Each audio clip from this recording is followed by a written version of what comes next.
she said, I took a 3-year break from learning Spanish. Do you have any tips for getting back into studying a language after a long break? So the first thing I want to mention is that Benny and I have both written posts, or we both have posts on our blogs about how to pick up a language after a long break, and those will be included in the show notes. I'm going to start with 3 tips, and then I'll cover some of what Benny and I discussed in our articles on this. So the first thing is, a lot of the reason why, at least for me personally, I tend to take a break from a language is because what I was doing was not sustainable. So it basically gets to the point where I'm doing way too much. Life happens. I can't maintain what I'm doing, and I just completely fall off. And the mistake that I make in picking the language back up is when I go to pick it back up, I try to pick it back up where I left it off. And so my advice is, if you're picking a language back up, don't do that, because it never works. Again, the reason that we often stop is because what we were doing didn't fit with our lifestyle, didn't fit with where we were at, and we just couldn't maintain it. So you want to start with something small. Just something to get yourself back into the habit, back into the routine of studying the language. So for me, this is doing something like daily vocabulary study. So I may pick up drops, do 5 minutes a day. And once I have that habit built, and it's something I'm doing consistently every single day and not really having to think about it, or there's no, as I mentioned before, resistance. So where it's like, oh, I have to study. If I'm kind of it's just something I do, like I just brush my teeth, like I just make my coffee in the morning. When it gets to that point, then I'll be like, okay, what's the next thing I can do? I'm going to take a 1-hour lesson a week. So then I'll do my 1-hour lesson. Then what's the next thing I can do? Well, I can review the material that I worked on in between lessons, which is basically just a different way of studying vocabulary. Instead of studying a list that someone else was like, here's a list of words. It's like, okay, this is the list of words I need to know based on what I'm discussing in my lessons. But basically just kind of start slow and build. And then if you start to feel, again, that resistance, or you're having trouble fitting it in, that's when you need to look and say, okay, what can I cut out? Or maybe I should just stop here and stop trying to do more.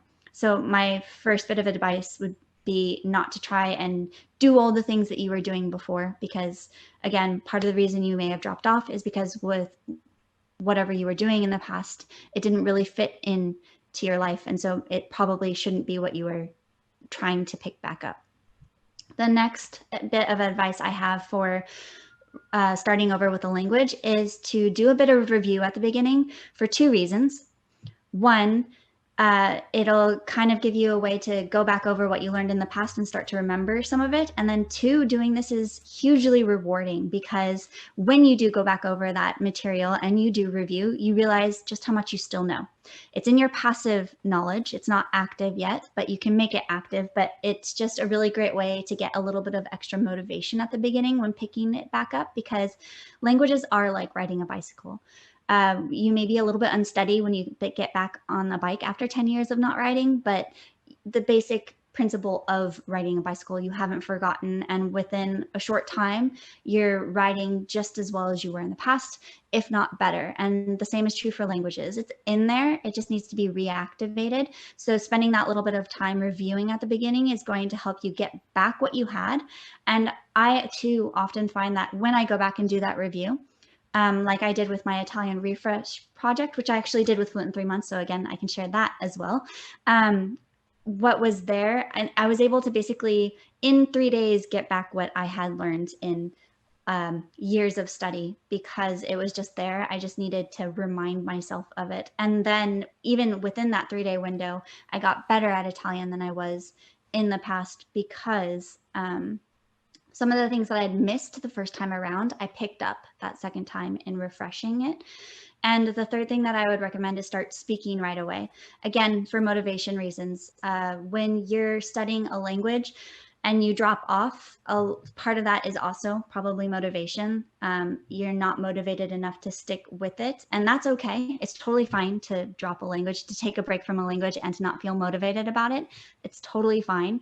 But if motivation was part of that, speaking can give you that, because when you actually connect with people while using a language, it feels really good, and it feels like a huge win, and it motivates you to keep doing it and keep working at it and keep improving. So I would definitely recommend that you start speaking right away. Benny's post is really great because it has 10 things that you can do to pick a language back up. So I'll just kind of read the headlines really quick for you, just as 10 quick tips for you. So the first is to ask yourself, do I really care about learning this language? I think that that's actually something that you should consider. So maybe the reason that you stopped studying Spanish is because you secretly always wanted to learn Japanese, but you didn't have a reason to learn Japanese other than wanting to learn it. So you learned Spanish because it was more practical. But maybe if you had learned Japanese, you would have stuck with it and made more progress. So first, thinking about why you're learning Spanish is really important to decide if it's something that you should pick back up.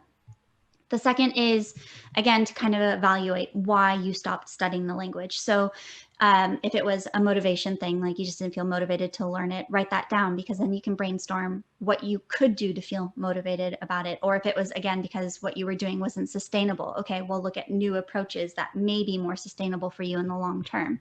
But by writing this down and reflecting on why you quit is really important to figuring out how to prevent yourself from quitting again in the future.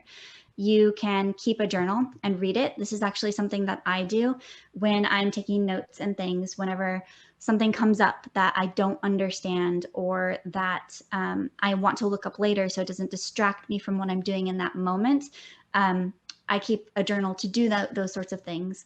And it's also really rewarding and motivating as well, because at any point I can look back at that journal and see where I was at and actually visualize just how much progress I've made, because there may be a question like, how do I use passé composé? And I go back and I'm like, I can do that super easy now. So it's just a really nice way to document your progress. And also it improves your writing skills, and it leads you to produce in the language. And production, which is speaking and writing, those are the best ways to make the language really yours. So it's great for improvement as well. You can take a break from learning as well. It may be just because you're exhausted. I don't know how long your break was, Jean, with Spanish in particular, but sometimes we just need that time to kind of process the language and let it sit. Another tip is to do something really fun in the language. So for me, if I'm burnt out on studying, I might go play Assassin's Creed in French, so that I'm still getting exposure to the language. I'm getting practice, because unless I'm understanding the missions, I can't complete them. So I'm still doing some learning, but it's something that I really enjoy. Maybe video games aren't your thing, so go watch a movie, go watch a TV show, go read a book, go listen to some music. Whatever you need to do to connect with the language in a way that's enjoyable for you is going to be really critical. The next thing is to push yourself. Sometimes we just need a little bit of a kick to get moving, and so maybe you just need to give yourself that kick to dive back in. And you could just say, I can do this, I can do this, I can do this, I'm going to do this, go do it. And then the next day, do the same thing until you don't need to kind of ramp yourself up beforehand. But sometimes just giving you that push is really important. If you want to read the other things on this list of 10 things to do to pick a language back up, again, I will link this particular post in the show notes. I've reactivated a number of languages recently, and one of my favorite tools for doing this is Pod 101 from Innovative Languages. With dozens of languages and hours of audio and video, it's a great way to restart your language learning. Sign up using our link to help our channel and to get access to loads of free material.